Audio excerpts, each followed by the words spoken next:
बिस्मिल्लाहिर्रहमानिर्रहीम, अस्सलाम वालेकुम नाज़रीन, very warm welcome to BBC 11 headline news. नाज़रीन, जैसे कि आपको पता है कि मुल्क में इस वक्त कश्मीर का इशू जो है बहुत हॉट बना हुआ है और दूसरे नंबर पे जो सियासत है वो पाकिस्तान की बहुत गर्म हुई है धरना के हवाले से, और तीसरे नंबर पे एक जो इस वक्त जो एक कलीदी जो हमारे मुल्क में जो इशू चल रहा है मईशत के हवाले से, इक़्तिसादियात के हवाले से, उसके लिए आज हमने अपने स्टूडियो में दावत दी है। हमारे दिफाई तजियाकार हैं जनाब कर्नल ज़ियाउल हक साहब, आपको मैं वेलकम करूँगा अपने शो में। कैसे हैं आप? ठीक ठाक है। और उनके साथ नाज़रीन मौजूद हैं मेजर इम्तियाज़ चीमा साहब, आपको भी वेलकम करूँगा। नाज़रीन, आज हम इन शख्सियात से डिस्कस करेंगे कि जो हमारे दिफाई हालात हैं, जो मुल्क की जो दिफाई ज़रूरियात हैं, या जो कश्मीर के इशू है, या जो मजमूई पाकिस्तान की सियासत है, उस हवाले से इन दोनों हज़रात का क्या कहना है। सबसे पहले कर्नल साहब मैं आपसे पूछूंगा, इस वक्त मसला कश्मीर जो है एक इंतहाई हॉट इशू बना हुआ है पाकिस्तान में, और पाकिस्तान से बाहर पूरी अक़वाम मुत्तहिदा में जिस तरह इमरान खान साहब ने तकरीर की है वो एक जिसे कहते हैं कि हिस्टोरिकल मोमेंट था। इस हवाले से मैं पूछना चाहूँगा कि आप बतौर आप एक आर्मी ऑफिशियल, आप बड़ा अर्सा सर्व किया है इस डिपार्टमेंट को, आप क्या समझते हैं कि इमरान खान साहब ने जो तकरीर की या जो कश्मीर का इशू जिस तरह पहले चल रहा था, क्या उसको उतनी पजीराई इंटरनेशनल लेवल पर मिल सकी है? क्या मैं BBC 11 हेडलाइन न्यूज़ का बहुत शुक्रिया अदा करता हूँ। आपने स्पेशली मुझे इधर बुलाया और कश्मीर इशू के हवाले से जो आपने क्वेश्चन किया उसके बारे में बताना चाहता हूँ कि कश्मीर इशू देखें ये 1947 से हमारे साथ चल रहा है, और उसके बाद से 47 ऑनवर्ड्स हमने हमारे मुल्क ने तकरीबन को 3 जंगें लड़ी, फिर एक कारगिल का इशू हुआ। उस हवाले से भी हमारा कश्मीर इशू जो है वो उतना उस लेवल पर हाईलाइट नहीं हुआ जैसे कि हमारे प्रेजेंट प्राइम मिनिस्टर ने जिस लेवल पे जब से मोदी ने इसके हवाले से आर्टिकल 370 के हवाले से जब किया, फिर कर्फ्यू के लगाया कश्मीर के अंदर, उस हवाले से जिस लेवल पे जाके हमारी फॉरेन मिनिस्ट्री ने, हमारे प्राइम मिनिस्टर ने यूनाइटेड नेशन जाने से पहले जिस तरह से उसको हर लेवल के ऊपर अपने मुस्लिम कंट्रीज़ के साथ, बाकी कंट्रीज़ के साथ, उनके फॉरेन मिनिस्टर्स के साथ जो मीटिंग्स की, और जिस लेवल पे जिस ग्रेविटी के साथ इशू को उठाना चाहिए था वो उसने उठाया, और उसकी जो एक हम कहते हैं कि जो अपर लिमिट हमारी थी वो जाके जब यूनाइटेड नेशन ने उसने बातचीत की, जितने head of the state United nation के अंदर बैठे हुए थे, उसको उसने एक बड़ी क्लियर पिक्चर, इससे पहले किसी गवर्नमेंट ने, हमारी गवर्नमेंट ने इस इशू को उस लेवल पे उस ग्रेविटी के साथ या उसकी जो आप कहते हैं सेंसिटिविटी थी उससे नहीं पेश किया। अच्छा कर्नल साहब, ये बताइएगा कि खित्ते में इस हवाले से बहुत ज़्यादा कशीदगी पाई जाती है और यहाँ पे जो है माहौल भी इंडिया ने जंगी बना दिया है, इसके हवाले से बताइएगा कि इसका हल क्या है? आप क्या समझते हैं, आपकी नज़र में क्या इसका हल क्या हो सकता है? देखें, इस हवाले से जंग तो किसी चीज़ का सलूशन नहीं है। इंडिया हमारा एक नेबर है, अगर वो हमारी एक जेंटल लैंग्वेज समझता है तो वो तो उसको as per United Nations regulations जो कश्मीर का डिसीजन होना चाहिए वो UN के एक डिसीजन उसके चार्टर के लिहाज से उसको करना चाहिए, और यूनाइटेड नेशन ने इसका सिर्फ और सिर्फ जो एक राइट दिया है कश्मीर नेशन को दिया है कि वो अपना डिसाइड करें,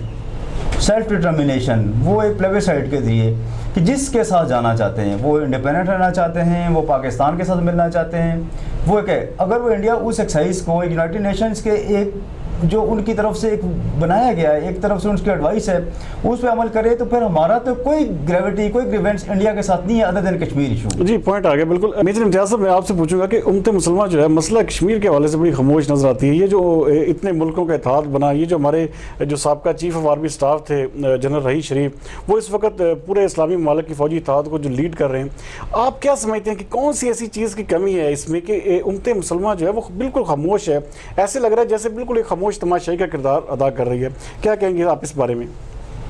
इसमें मेरा ख्याल मैं आपसे इत्फाक नहीं करूंगा इस बात पे, क्योंकि जो अभी मुसलमान जितने भी कंट्रीज़ हैं अभी जिस तरह वो आप उसको कह लो कि जिस तरह वो जाग गए हैं इस जो स्पीच के इमरान खान साहब ने की है, उससे मेरा ख्याल है ये सब कुछ अभी वो चीज़ें वो जिस तरह से उन्होंने ये इस केस को प्रेजेंट किया है, ये एक तारीख़ी एक जो है ना ये हकीकत है, और अभी इससे आप कभी भी नेगेट नहीं हो सकते। और उम्मत मुसलमा बहुत ज़्यादा अभी इसमें इंटरेस्ट ले रही है, और इसका अभी हाईएस्ट लेवल इंशाल्लाह ताला आगे आ रहा है, और hopefully let's hope for the best. और जहाँ तक ये आपने बताया ये जो सऊदीया में इत्तेहाद है, it will also very much जो आप Beginning आप- come up to that standard जिसमें अभी ये पाकिस्तानी कौम एक बहुत ज़्यादा स्ट्रॉन्ग वो नेशन के तौर पे उभरेगी और इस इतिहाद से बहुत ज़्यादा फ़र्क पड़ेगा। अच्छा, आप नहीं समझते मेजर साहब कि इसमें सऊदी अरब को इनिशिएटिव लेना चाहिए था कि कोई इस्लामी कॉन्फ्रेंस बुलाते, इस्लामी ममालिक एक जगह पे यूनाइट करते? क्या आप नहीं समझते कि इस चीज़ की कमी रह गई है मुस्लिम ममालिक में? नहीं, ऐसी बात नहीं है। ये थोड़ा टाइम लगेगा अभी इस बात को ना। आप ये देखें कि मतलब जहाँ इतना कुछ हो गया है और जिस तरीके से इस केस को प्रेजेंट किया गया है उसमें थोड़ा और आप इसको टाइम ये थोड़ा लेने दें तो इंशाल्लाह ताला ये बहुत बेहतर इसका अभी जो रिज़ल्ट है वो आपके सामने आएगा। जिस बोल्ड वे के साथ ये सारा केस प्रेजेंट हुआ है उसमें बहुत बेहतरी के चांसेस हैं अभी, और थोड़ा टाइम लगेगा। इतनी जल्दी चीज़ें जो वो नहीं उस तरह वो सामने आती एक्सपोज नहीं होती। इंशाल्लाह इट विल कम।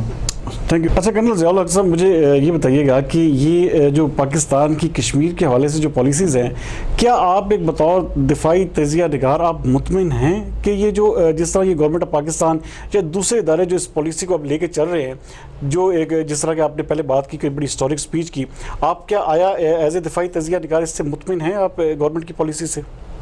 जी बिल्कुल, मैं गवर्नमेंट की पॉलिसी से मुतमईन हूँ और जिस तरह से गवर्नमेंट जिस लेवल पे इसको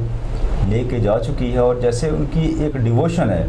कि वो इसको हर लेवल पे लेके जाएंगे, कोशिश करेंगे कि अल्टीमेटली अगर प्राइम मिनिस्टर की स्पीच आपने सुनी होगी तो उसने एक रेफरेंस भी दिया कि जब सारे लोग साथ छोड़ जाते हैं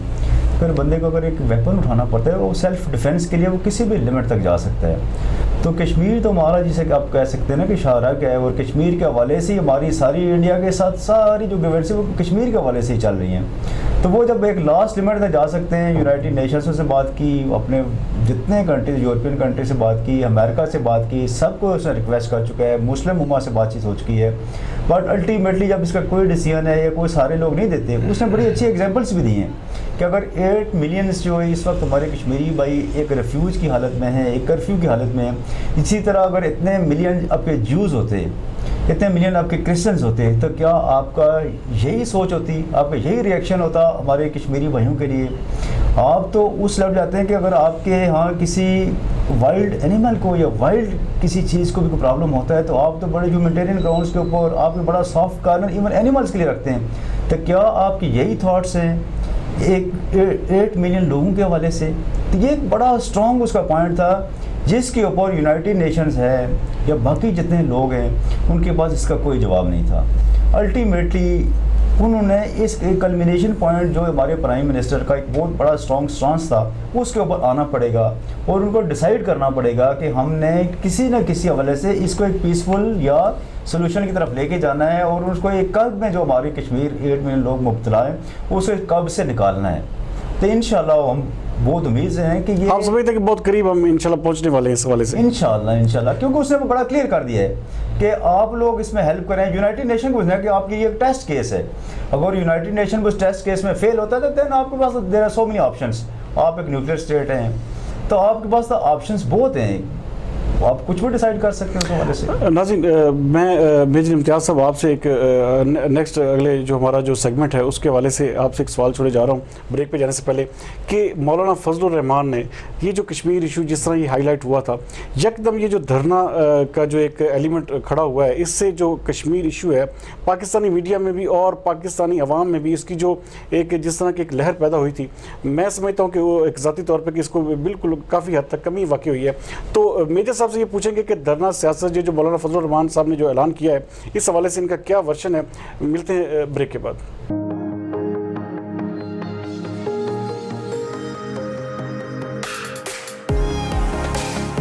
मेरा विजन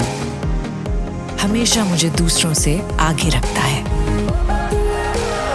जहां सब कहते हैं अब कोई रास्ता नहीं, मेरा रास्ता वहीं से शुरू होता है। आवाजें वही हैं जो सबको सुनाई देती हैं, लेकिन मेरी धुन अलग है क्योंकि मुझे बनाता है limitless honorary tax so that I can see beyond limits, do beyond limits and capture beyond limits. Honor 8X. Live beyond limits.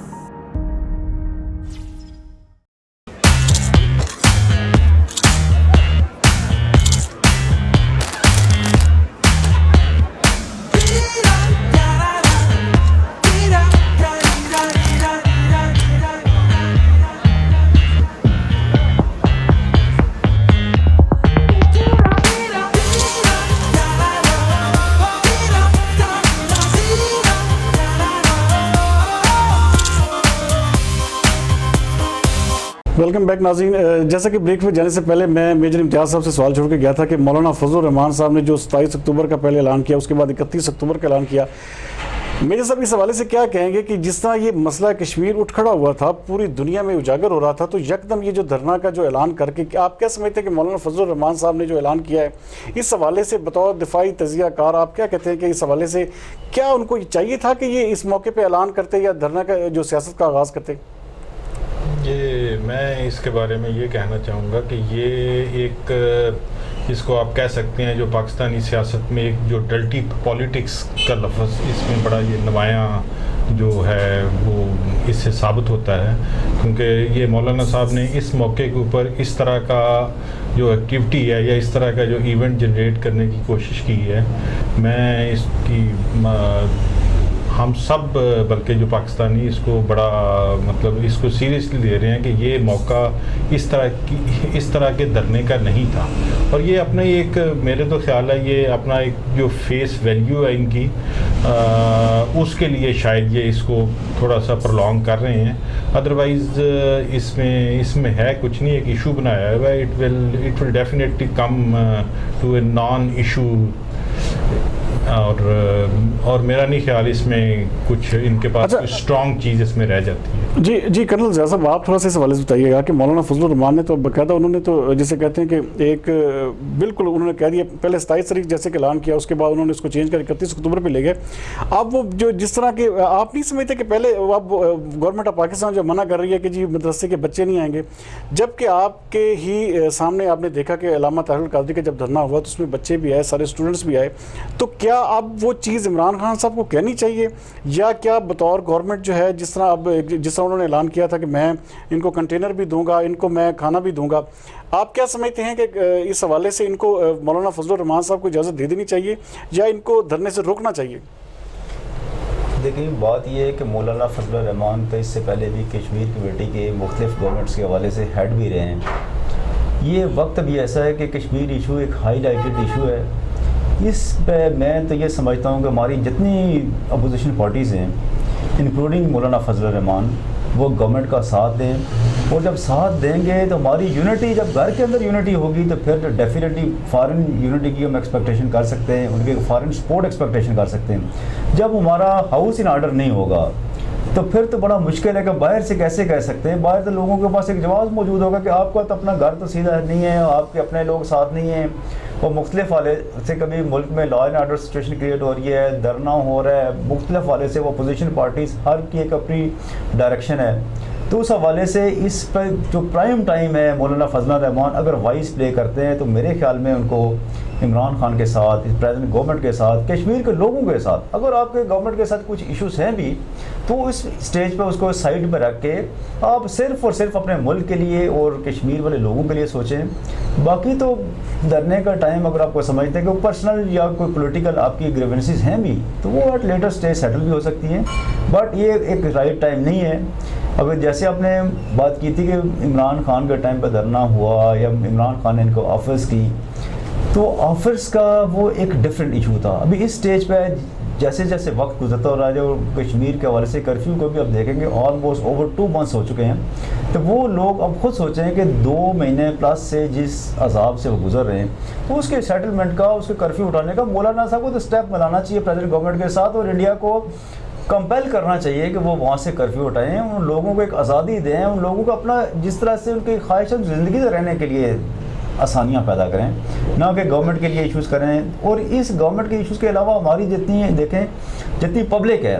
मैं खुद इस्लामाबाद से बिलोंग करता हूँ, जब इस्लामाबाद में ऐसा कोई इशू होता है तो कंप्लीट, अब यकीन करें, पिंडी इस्लामाबाद सीज हो जाते हैं। बच्चों की स्कूलिंग है, आपके हॉस्पिटल के इश्यूज़ हैं, आपके जो पब्लिक लाइफ है, इवन जो सेटलर्स हैं, आप लाल मस्जिद के हवाले से भी वाकिफ़ होंगे, जितना अरसा उधर रहा था, मैं तो उसका आई विटनेस भी हूँ उस चीज़ का। तो सराउंडिंग्स वाले लोग हैं, उनके घर के अंदर आप यकीन नहीं करेंगे कि घर के अंदर राशन ख़त्म हो गया था, पानी की फैसिलिटीज़ ख़त्म हो गई थी। ये चलो गवर्नमेंट को तो किसी लिहाज से ये थोड़ा सा टीज़ करना ही चाहते हैं, लेकिन अपनी उस आवाम का भी सोचें जो अगर कुछ जो लोग साथ ले रहे हैं, जो सराउंडिंग्स में लोग रह रहे हैं, एटलीस्ट उनके ऊपर भी है स्कूल जाने बच्चों का। लेकिन कर्नल साहब, यहाँ पे सवाल ये पैदा होता है कि जब इमरान खान साहब ने धरना दिया और उन्होंने इसको 126 दिन तक प्रोलॉन्ग भी रखा, तो उस वक्त भी तो ये सारी चीज़ें थी, उस वक्त भी तो ये देखें, जब एक गवर्नमेंट वजूद में आ जाती है तो वही चीज़ उनको बुरी लगती है जो वो दूसरों के लिए कहते हैं कि ये। आप इस बारे में ये कोई थोड़ा सा इस मामले में आप क्या समझते हैं कि ये क्या वाकई ये इंसाफ है कि आप अपने लिए तो चाहें कि हम धरना दें और दूसरे को आप इससे रोकें? नहीं, डेफिनेटली बिल्कुल आई एग्री विद यू कि बिल्कुल सही नहीं है। उस टाइम में एटलीस्ट ये कि पास्ट की अगर कोई मिस्टेक्स हैं, कोई गलतियाँ हैं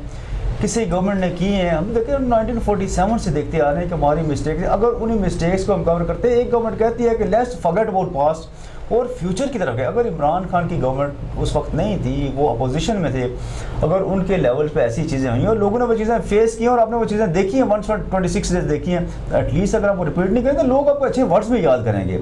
वो खुद कहते नहीं है कि कुछ गलतियाँ कोताहियाँ हमसे ज़रूर हुई हैं और हम उनको रेक्टिफाई करना जी बिल्कुल, गलतियाँ कोताहियाँ जो हैं बिल्कुल हर हुकूमत से। मैं मेजर साहब आपसे पूछूंगा कि जिस तरह मुल्क की हमारे इक़्तिसादी सूरत हाल है, मुल्क हमारा जो है महंगाई की चक्की में पिस रहा है, आम आवाम जो है वो बिल्कुल जिसे कहते हैं उनको जिसे कहते हैं रोटी के लाले पड़े हुए हैं। तो इस सूरत हाल में मौलाना फजल रहमान का जो ये धरना है और ये जो हमारे सामने एक बहुत बड़ा असदा जो हमारी महंगाई की सूरत में सामने खड़ा है, क्या ये हुकूमत को ये चाहिए नहीं कि ये मौलाना फजल रहमान से कोई बैठ के सेटलमेंट्स करें, कोई उनको किसी तरीके से उनको राज़ी करें कि हमारे मुल्क के हालात जो हैं वो पहले ही ख़राब हैं? तो इस हवाले से क्या आप कहेंगे, क्या मशवरा देंगे आप मौजूदा हुकूमत को और मौलाना फजल रहमान को? जैसे कि आपको पता है कि जो मौलाना फजल रहमान की जो शख्सियत है वो हमेशा नेगेटिविटी की तरफ जाती है और उनका जिस तरह का इम्प्रेशन है पूरी इस पाकिस्तानी कौम के ऊपर इस धरने में और जो इमरान खान का धरना हुआ था बहुत फ़र्क है। इमरान खान की पर्सनैलिटी, उनका जो एक्सपोजर है, उनकी जिस तरह की नीयत थी, उनका जो उस लिहाज से बैकग्राउंड है और जिस तरह से वो आए थे और जिस तरह सा मतलब जो वो मकसद लेके आए थे उसमें और इसमें बहुत ज़्यादा फ़र्क है। तो मैं नहीं समझता आप इन दोनों जो धरने हैं उनको आपस में कंपेयर कर सकते हैं, क्योंकि मौलाना फजल रहमान के जो टारगेट्स हैं वो आपको पता है वो हमेशा वो मुहिब्बुल वतनी के अगेंस्ट जाते हैं। उनका एजेंडा कुछ और है जिसमें इंटरनेशनल मतलब काफ़ी उसमें जो आ जाती हैं चीज़ें वो सबको पता है और उनको अभी ये मीडिया पे लाना है इन चीज़ों को, आई डोंट थिंक सो, उनको खुद पता है। और लेकिन मेजर साहब मीडिया तो देखें मेजर साहब मीडिया तो इस वक्त जो हाईलाइट देखें जो चीज़ इशू होगा ना मीडिया उसको दिखाता है। अब ये जो जिस तरह ये एकदम देखें ना ऐलान हुआ कि धरने का, तो सारा मीडिया कश्मीर इशू को छोड़ के अब टॉप 10 में चले जाए मीडिया के, तो ये मौलाना फजल रहमान का इशू हो गया। तो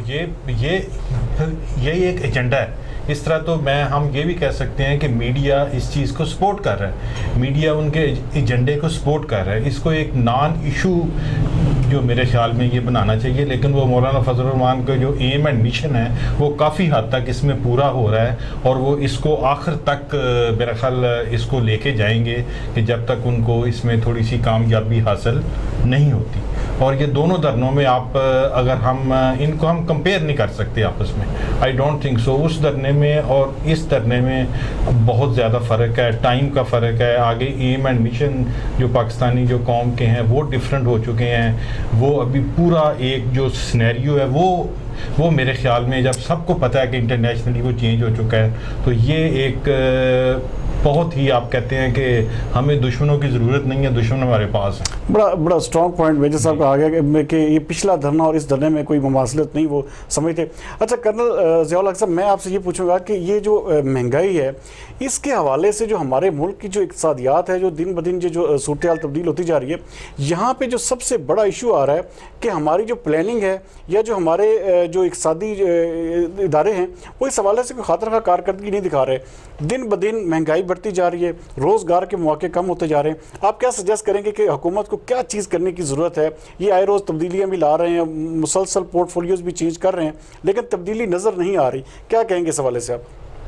देखें, वो तो बिल्कुल आप बात सही कह रहे हैं कि इस वक्त जो मुल्क की करंट सिचुएशन है, एक आम आदमी की ज़िंदगी जो है वो थोड़ी मुश्किल होती जा रही है। लेकिन देखें, हर मुश्किल के बाद एक आसान वक्त डेफिनेटली ज़रूर आता है। तो जो इस गवर्नमेंट की कोशिश है कि करप्शन फ्री इन्वायरमेंट्स बनाया जाए, वो जब आप देखें 100 में से जब आपके 99 लोग आपके साथ कोऑपरेट ना कर रहे हों और as single engineer single cabinet आपका फर्स्ट एक एक्सपीरियंस है इस मुल्क के हवाले से, तो फिर तो आपको मुश्किलात ज़रूर आती हैं। और डेफिनेटली मैं आपको बताऊं कि मैं बहुत फर्म मेरा इसके ऊपर बिलीव है कि आने वाले वक्त में आपको थोड़ा सा टफ टाइम, थोड़ा सा मुश्किल वक्त ज़रूर देखना पड़ेगा, लेकिन आने वाले वक्त में आप देखेंगे कि आपकी आसानियाँ और चीज़ें बहुत आसाइशी की तरह चली। मैं इस पर थोड़ा सा आपको फ्रेंच रेवोल्यूशन के हवाले से अगर आप देखना चाहता हूँ कि फ्रांस के अंदर भी एक वक्त ऐसा आया था कि लोगों के लिए यकीन करें कि एक ब्रेड लेना, एक डबल रोटी लेना मुश्किल हो गई थी। लेकिन वो मुश्किल वक्त लोगों ने देखा, क्राइसिस आए, और फिर गवर्नमेंट्स ने जब कंक्रीट और सॉलिड स्टेप्स लिए तो वो मुल्क किधर से किधर पहुंच गए और आपके सामने आज है। चाइना की एग्जांपल आपके सामने है, और अंडर डेवलप्ड जो कंट्रीज है उनकी मिसाल सामने है। तो आपको एक ट्रू लीडर, एक लॉयल और ऑनेस्ट आदमी है। लॉयल्टी और ऑनेस्टी जिसके अंदर है, वो एक इंग्लिश का मैं कहना चाहता हूँ कि devotion to duty is not a sacrifice, is the justification of your existence in this world. तो इस बंदे का जो है वो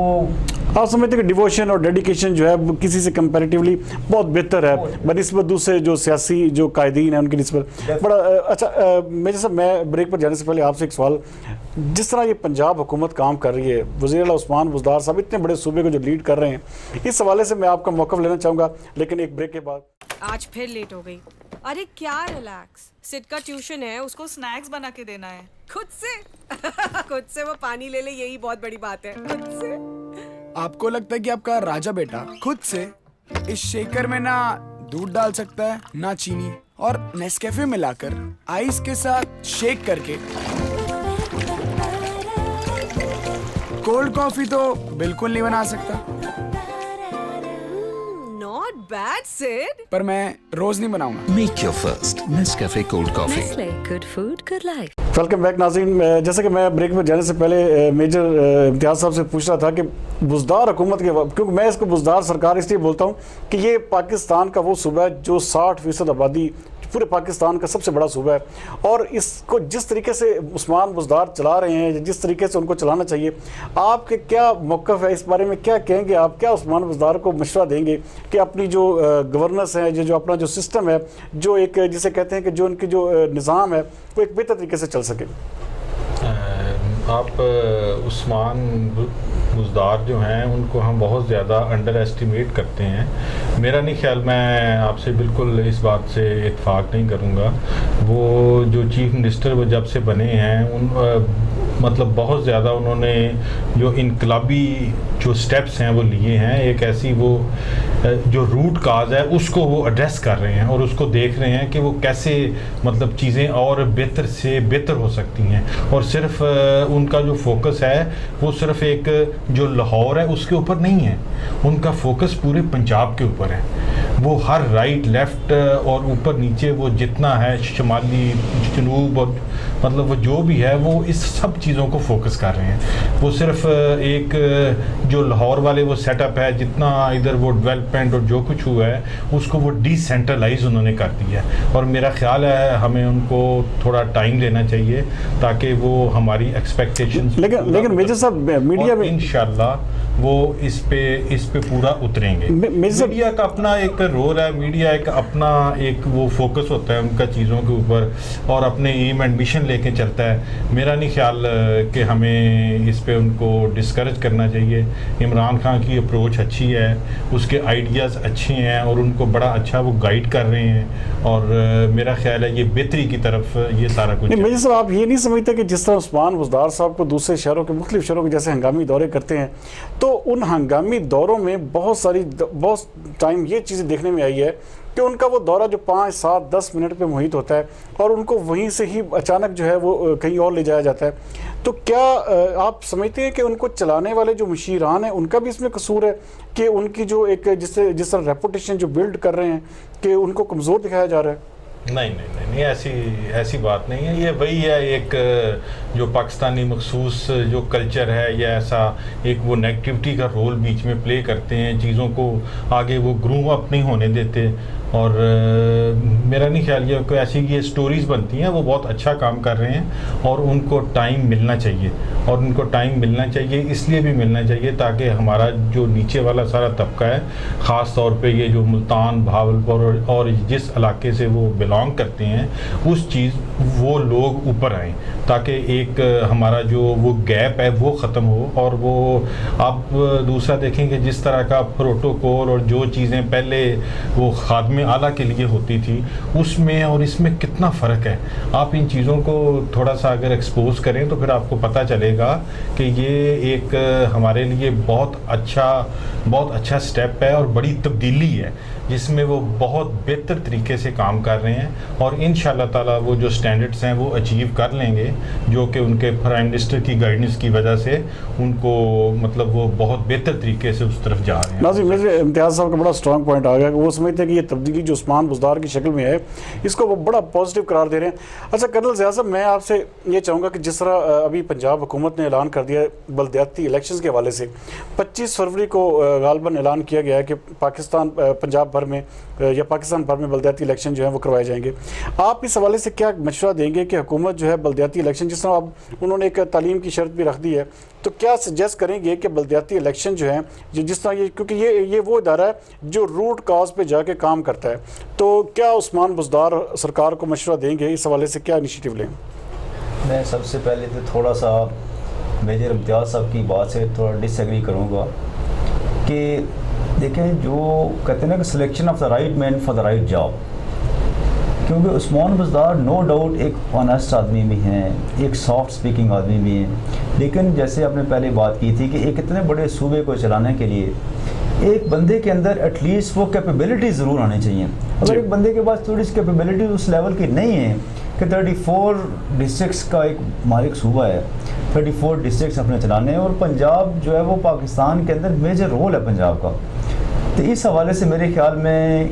मैं प्राइम मिनिस्टर से या उस हवाले से रिक्वेस्ट कर सकते हैं कि एटलीस्ट एक ऐसा बंदा। कर्नल साहब, यहाँ पे ये देखें सबसे बड़ा सवाल जो पैदा, देखिए पिछले साल आप देख ले डेंगू जो था बिल्कुल नहीं था, जो जिसे कहते हैं जो चीज़ ख़त्म हो चुकी थी, ये हुकूमत ने इसके नज़्म नस्क ने इस दफ़ा जो हज़ारों मरीज़ रिपोर्ट हो रहे हैं, यही वजह है जो बार बार तब्दीली या दूसरी चीज़ें उस्मान बुज़दार की कारकर्दगी पे सवालिया निशान पैदा हो रहा है। इस हवाले से थोड़ा सा ये समझने की ज़रूरत है। हम ये बराए तनकीद नहीं कर रहे, लेकिन हम ये भी चाहते हैं कि कम अज़ कम इमरान खान साहब जो है अगर जहाँ पे गलत है तो उसकी इस्लाह भी तो ज़रूरी है। नहीं, बिल्कुल सही है, मैं एग्री विद यू कि इमरान खान या प्राइम मिनिस्टर को इसको जिसे कहते हैं ना कि एक अपना वो एक पॉइंट नहीं बनाना चाहिए कि मैंने उस्मान बुज़दार साहब को एज ए चीफ मिनिस्टर लगा दिया है। एक साल ऑलमोस्ट इस गवर्नमेंट को हो गया है, एक साल से उनकी जितनी कारकर्दगी है वो सारे पूरा पाकिस्तान ऑब्जर्व कर रहा है। तो एटलीस्ट अगर एक बंदा डिलीवर नहीं कर रहा तो आपके पास तो there are so many options, आप इस गवर्नमेंट के अंदर हैं, ऑप्शन को आपको एक्सरसाइज करना पड़ता है। आप ऑप्शन 1 है, ऑप्शन 2 है, ऑप्शन 3 है, आपके पास मल्टीपल ऑप्शंस होते हैं। वो तो आप ऐसा क्रिकेट कैप्टन भी रहे हैं, आपने अगर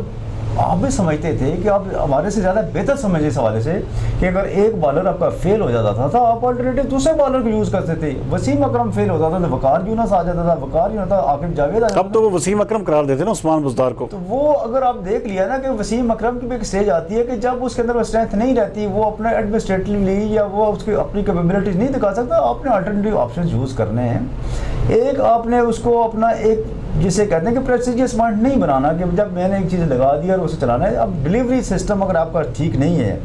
तो देन डेफिनेटली आप देखें कि there are so many things Punjab के अंदर। जैसे हमने डेंगू की एग्जांपल दी, तो लास्ट ईयर जो था वो डेंगू के केसेस बहुत कम थे और पास्ट गवर्नमेंट ने उसको थोड़ा सा बेहतर मैयर्स लेके, अच्छे एडमिनिस्ट्रेटिव एक्शंस लेके, तो उन्होंने उसको कंट्रोल भी किया और उसको अच्छा बनाया। यास्मीन राशिद को उन्होंने लगाया गया। यास्मीन राशिद नो डाउट एक फ़ीमेल है, एक फ़ीमेल को देखिए आपने ओवरऑल पूरे पंजाब का हेड लगाया इसके ऊपर, इसके सेहत के हवाले से। शी इस मतलब फीमेल, आप समझते हैं ना कि फीमेल की कंट्रीब्यूशन और एक मेल की कंट्रीब्यूशन में बहुत फर्क होता है उसमें, उसकी जो पावर जो होती है, जो फर्म होती है, जो उसके अंदर स्ट्रेंथ होती है, जो उसके मूवमेंट की कैपेबिलिटीज होती हैं, वो एक फीमेल नहीं कर सकती। और फीमेल का जो एक कन्विंस करने का होता है, एक चीज़ों को ऑर्गेनाइज करने का सिस्टम होता है, वो फीमेल के अंदर उतना नहीं होता जितना एक मेल के अंदर होता है। तो आपको अपनी ऑर्गेनाइजेशन, जिसको आप कहते हैं ना कि एक ऑर्गेनाइजेशन सिस्टम ऐसा रखना चाहिए, आपकी टीम ऐसी होनी चाहिए जो एक डिलीवर करे, जब टीम अगर डिलीवर नहीं कर रही और टीम का कैप्टन ही आपको डिलीवर नहीं करेगा तो बाकी नीचे आपके टीम के मेंबर जितने भी अच्छे हों वो मुश्किल हो जाता है उनके लिए। बड़ा स्ट्रॉन्ग मौक़िफ़ आया कर्नल ज़िया साहब का कि उस्मान बुज़दार के हवाले से थोड़ा सा देखने की ज़रूरत है। जी मेजर साहब, ज़रूर जारी बात है, आप डिफर ज़रूर करेंगे। मैं इसमें जी ये बोलना चाहूँगा कि थोड़ा सा इस चीज़ को भी आप देखें ना कि वो जो उस्मान बुज़दार हैं, एक तो वो मेरिट पे बहुत अच्छे फैसले कर रहे हैं और दूसरा जिस तरह का वो करप्शन फ्री एनवायरनमेंट दे रहे हैं। मेजर साहब यहाँ पे आपने ऐसे खादमे आला को क्या करना है? ऐसे खादमे आला पाकिस्तान को नहीं चाहिए जो इतनी ज़्यादा करप्शन पे फोकस करे और उसका जो सिस्टम है सारा वो सेंट्रलाइज्ड हो। मेरे साहब उनसे भी बहुत सारे, बुज़दार साहब से भी बहुत सारे ऐसे फैसले ज़रूर हुए हैं जो कि आप जिनको मेरिट नहीं कह सकते। मेरिट नहीं कह सकते, खैर वो फरिश्ता तो नहीं है, वो बात नहीं है, लेकिन फिर भी मेरा ख्याल है मतलब इसको थोड़ा मौका और देना चाहिए, थोड़ा मौका और देना चाहिए, थोड़ा सा बिल्कुल। और जी बिल्कुल, आपका पॉइंट आ गया। अच्छा, मुझे लास्ट पे बिल्कुल आखिर में कर्नल ज़िया साहब,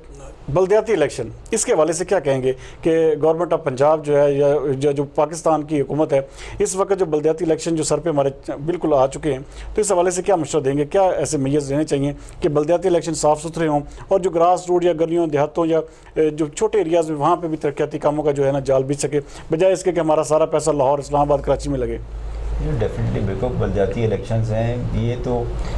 होने चाहिए। मुल्क की तरक्की में देखें बेसिक सबसे चीज़ें हैं कि यूनियन काउंसिल लेवल से आपकी चीज़ें स्टार्ट होती हैं। यूनियन काउंसिल लेवल पे मैं खुद जिस इलाके से बिलोंग करता हूँ, हमारा मरी और ये कोटली सतियाँ का इलाका है, उस लेवल पे एक जो हमारा MPA होगा या MNA होगा उसको चीज़ें नहीं क्लियर होती हैं कि पूरे हल्के के अगर आप कहेंगे एक MNA या MPA लुक आफ्टर करेगा, वो बहुत मुश्किल होता है। जितना वो चेन ऑफ कमांड सिस्टम बनाते हैं, जितनी ऑर्गेनाइजेशन नीचे लेवल तक जाती है उतने आपके काम अच्छे होते हैं। बट इस चीज़ को इंश्योर करने की ज़रूरत है। अगर बल्दियाती इलेक्शन आप करवा देते हैं फिर वही सिस्टम होता है, वही आपके लोग आते हैं, वही फंड्स का इशू है, पर वो नहीं उनको फंड्स मिलते हैं, तो वो फिर भी स्टिल आप देखें जितने लोग जितनी अपॉइंटमेंट्स बढ़ाएंगे अगर आपको वो डिलीवर नहीं करते तब उनके ऊपर भी एक्सपेंडिचर कर रहे हैं। आपका बजट होते होते अगर आपके पहले 100 एम्प्लॉइज़ हैं, मैं जस्ट एग्जांपल बात करता हूँ, बल्दियाती इलेक्शन करते हैं पूरे पंजाब में आपको 3 से 4 हज़ार आपके लोग आ जाते हैं, आपने उनके भी ख्याल करना है, उनको भी ट्रांसपोर्ट सिस्टम देना है, उनके ऑफिस करने हैं, उनके लिए मैनेजमेंट करनी है, सारा उसका स्ट्रक्चर पूरे का पूरा आपको चाहिए, फंड्स चाहिए उसके लिए बनाना है, उसके लिए फंड्स चाहिए। तो फिर तो वो लोगों का लगने के बजाय फिर वो तो उन लोगों के लिए जब अगर वो एक सीरियस उनका उस तरफ स्टांस नहीं है, तो मेरे ख्याल में अगर ये लोग ऊपर टॉप टू बॉटम आप देखें ना, एक सिस्टम टॉप उस्मान बुज़दार हैं, जब उनके डिलीवरी सिस्टम नहीं है, उनके लोग नहीं कर रहे, तो नीचे जितने मर्जी लोगों का लगाएंगे फिर तो उसी तरह ही रहना ना, फिर तो मेरे ख्याल में कोई इंप्रूवमेंट की शायद कोई मुश्किल ही लग रहा है। जी कर्नल ज़िया साहब का आपका पॉइंट आ गया। मेजर साहब, मैं आपसे आखिर में ये बिल्कुल बल्दियाती इलेक्शन तो होने जा रहे हैं, इसमें इलेक्शन कमीशन ऑफ पाकिस्तान ने बड़ी एक ज़बरदस्त शर्त रख दी है कि जो चेयरमैन लेवल का बंदा होगा वो कम अज़ कम MA होगा, उससे अगर वाइस चेयरमैन या नायब नाज़िम जैसे कह लें वो एक कम अज़ कम ग्रेजुएट होगा, और जो काउंसलर है उसके लिए मैट्रिक की। सर ये क्या समझते हैं कि ये हमारे मुल्क में जो एजुकेशन सिस्टम है या जो हमारे मुल्क में जो जिसे कहते हैं कि एक नाखानगी का जो सिलसिला है, क्या समझते हैं कि लोगों की जो सियासत में दिलचस्पी है ये इस शर्त से जो है वो दूर होगी? ये जो शर्त रखी गई है ये अभी इन्होंने प्रीमेच्योर कह है, लेकिन ये मेरा ख्याल है ये बहुत सख्त ये शराइत हैं ख़ास तौर पे बल्दियाती इलेक्शंस के लिए। लेकिन जो बल्दियाती इलेक्शंस है ये मेरा नहीं ख्याल ये अभी होंगे, जो डेट इन्होंने बताई है ये आगे जाएगा, बिकॉज़ इन्होंने ये ज़रा वो एक क्या कहते हैं कि थोड़ी सी ना धरने को मजबूरी के तहत इन्होंने ये फैसला किया है, ये आगे जाएगा और इसके बाद इस पर जो डिसीजन और वो बेहतर आएंगे। और ये जो आप जो शर्त बता रहे हैं इसको भी इनको थोड़ा सा दोबारा रिकन्सिडर करना पड़ेगा, अदरवाइज़ ये थोड़ा सा मुश्किल हो जाएगा उनको। इस तरह के कैंडिडेट्स, इस तरह का हमारा अभी वो लेवल नहीं है कि हम एजुकेशन में इतना ये मास्टर डिग्रीज़ वाले जो बंदे हैं सारे वो इस तरह के इसमें लगाएं। नाज़रीन, जैसे कि आप देख रहे थे कि हमारे मौजूद जो आज के दिफाई तजिया निगार कर्नल ज़ियाउल हक साहब और मेजर इम्तियाज़ साहब, इन्होंने बहुत ज़बरदस्त तरीके से आपको आगाह किया कि कश्मीर इशू के हवाले से हो जाए या बल्दियाती इलेक्शंस हो जाएं या उस्मान बुज़दार की हुकूमत के जो गवर्नेंस के तरीके हैं उसके ऊपर हो जाए, या जो मौलाना फजलुर रहमान का जो धरना है इसके ऊपर उन्होंने बहुत ज़बरदस्त तरीके से आपको नाज़रीन आपको आगाह करने की कोशिश की। और मैं समझता हूँ कि इस वक्त जो मुल्क है वो हमें सिर्फ़ और सिर्फ एक यूनिटी की ज़रूरत है, हमें हमें कम से कम इतना ज़रूर सोचना चाहिए कि इस वक्त जिस हम करंट सिनेरियो से गुजर रहे हैं, जो एक इंटरनेशनल एक पूरी सर्कस हमारे खिलाफ बनी हुई है, उसको जो है अगर हम कम्पीट करना चाहते हैं तो हमें अंदर से मजबूत होना होगा। और हर सूरत में ये जो जिस तरह के जो एलिमेंट्स उठ रहे हैं, जिस तरह के हमारे कौम को या हमारे जो आवाम को जो इस तरह शैटर करने की कोशिश की जा रही है, उसको रोकना होगा। बाकी इंशाल्लाह ताला अगले प्रोग्राम में आपसे फिर मुलाकात होगी। तब तक के लिए इजाज़त दीजिए। पाकिस्तान जिंदाबाद।